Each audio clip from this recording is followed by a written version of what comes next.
Olá, meu nome é Ana Cristina, vim dar continuidade à fala da Simone Garcia, vim falar um pouco sobre pessoa surda, perca profunda de audição, dificuldade auditiva, os tipos de surdez, como a vida de uma pessoa surda é, como podemos compreender e ter empatia.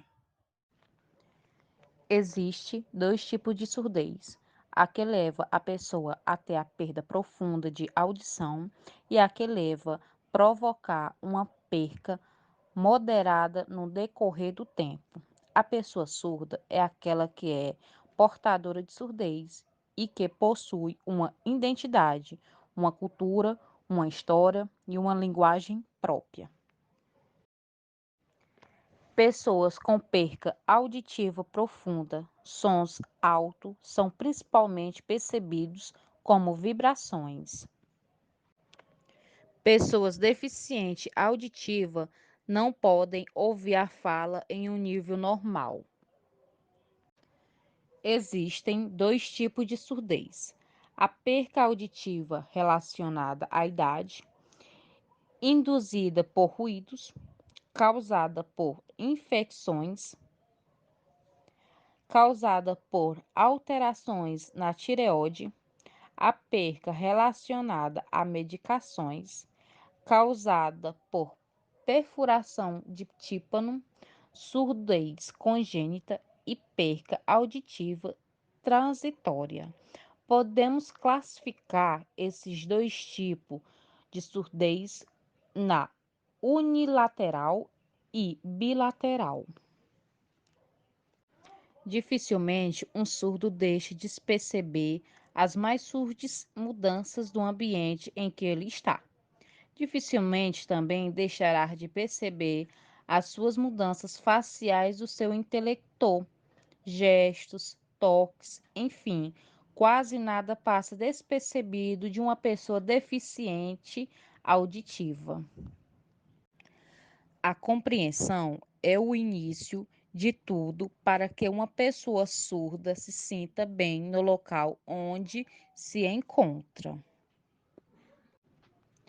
A empatia para se colocar no lugar do outro é compromisso de defender o acesso pleno de todo cidadão a seus direitos. E o crescimento profissional? Como fica o crescimento profissional do surdo?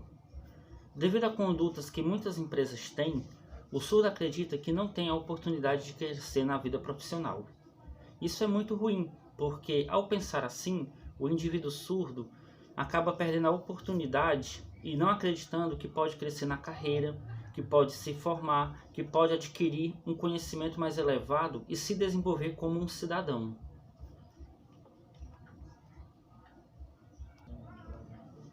Felizmente, o que vemos por aí é uma mudança nesse panorama. As pessoas surdas estão agora conseguindo mais visibilidade e também ocupar cargos diferentes na sociedade. E tudo isso graças a políticas públicas e mudanças legislativas que têm acontecido em nosso país. Então surge-nos a pergunta: como é o deficiente auditivo no mercado de trabalho? De acordo com a Lei Brasileira de Inclusão, as empresas devem ter de 2 a 5% dos seus funcionários com alguma deficiência. As pessoas com deficiência auditiva são geralmente não aceitas nesse ambiente justamente por conta da comunicação, que acaba se tornando uma barreira muito forte entre o empregador e o empregado. Entretanto, se a lei fosse seguida à risca, então isso aconteceria. Em virtude da dificuldade da comunicação, as empresas geralmente optam por contratar pessoas cuja deficiência não é auditiva. Então até pessoas cegas ou pessoas cadeirantes são mais bem recebidas do que outras no mercado de trabalho por conta da deficiência que não é tão limitante assim, já que muitas empresas não querem investir em pessoas especializadas para trabalharem com surdez, como é o caso do profissional de Libras, o intérprete, que é necessário ter nesses ambientes. Eles são necessários, são importantes. Então essa LBI, que é a Lei Brasileira de Inclusão, acaba não sendo totalmente quais são as dificuldades no mercado de trabalho. Então, quando o surdo vai tentar, quando o deficiente auditivo vai tentar ingressar no mercado de trabalho, ele se depara com alguns obstáculos. O primeiro diz respeito à comunicação e à ausência de intérprete. Como nem todas as pessoas conhecem Libras e nem todas as empresas se dedicam a contratar profissionais que interpretam e que traduzem da língua falada portuguesa para a língua gestual, que é de Libras, então nós temos uma grande disparidade, uma diferença. Isso surge problemas. Então esse já é o primeiro e grande problema que os surdos enfrentam no mercado de trabalho.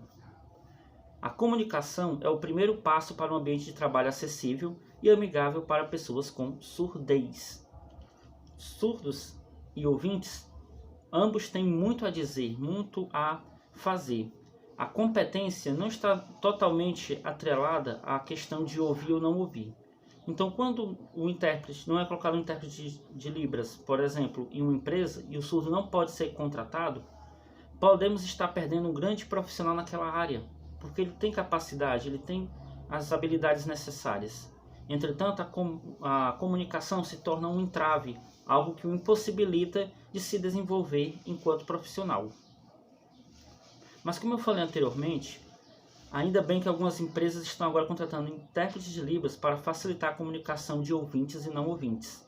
E é por isso que nós vemos em hospitais, em programas de televisão, na Câmara dos Deputados e em muitos outros ambientes, intérpretes que ficam ali no canto da TV, mais ou menos aqui, traduzindo a linguagem falada para a linguagem do surdo, porque eles também são pessoas que merecem ter o seu pleno desenvolvimento cidadão e também ingressarem no mercado de trabalho.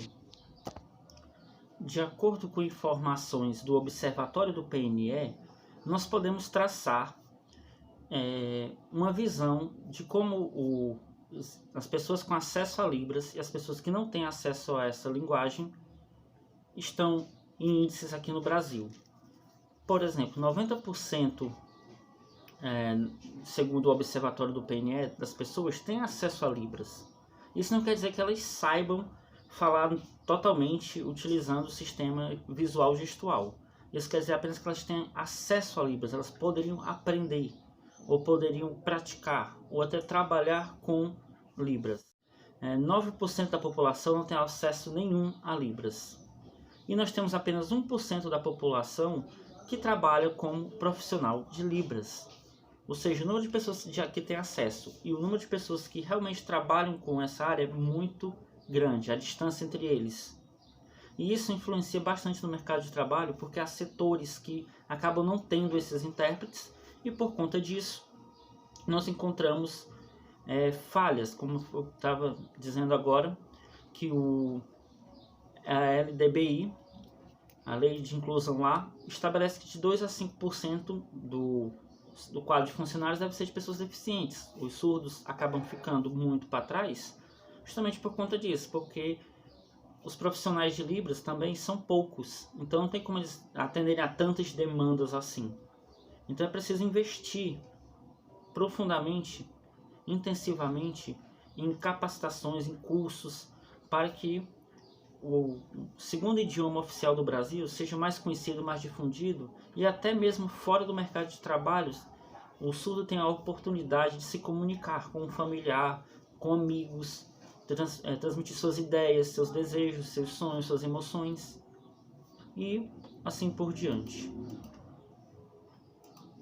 Nelson Mandela diz o seguinte: as nossas diferenças são a nossa força enquanto espécie e enquanto comunidade mundial. Então, embora o surdo tenha uma deficiência, embora ele tenha certas limitações, trata-se de um indivíduo, de um sujeito igual a todos nós. Ele tem os mesmos direitos, os mesmos deveres e merece também as mesmas oportunidades. O mercado de trabalho acaba oferecendo um obstáculo muito grande por conta da comunicação, mas essa barreira está sendo vencida gradualmente, dia após dia, graças a medidas de inclusão, graças a políticas públicas que dão acessibilidade e oportunidade aos deficientes auditivos. A comunicação em Libras derruba uma barreira muito grande de comunicação e dá vez e voz a indivíduos que antes eram silenciados, não por conta da sua deficiência, mas por conta da deficiência da sociedade, que era simplesmente não aceitar o diferente.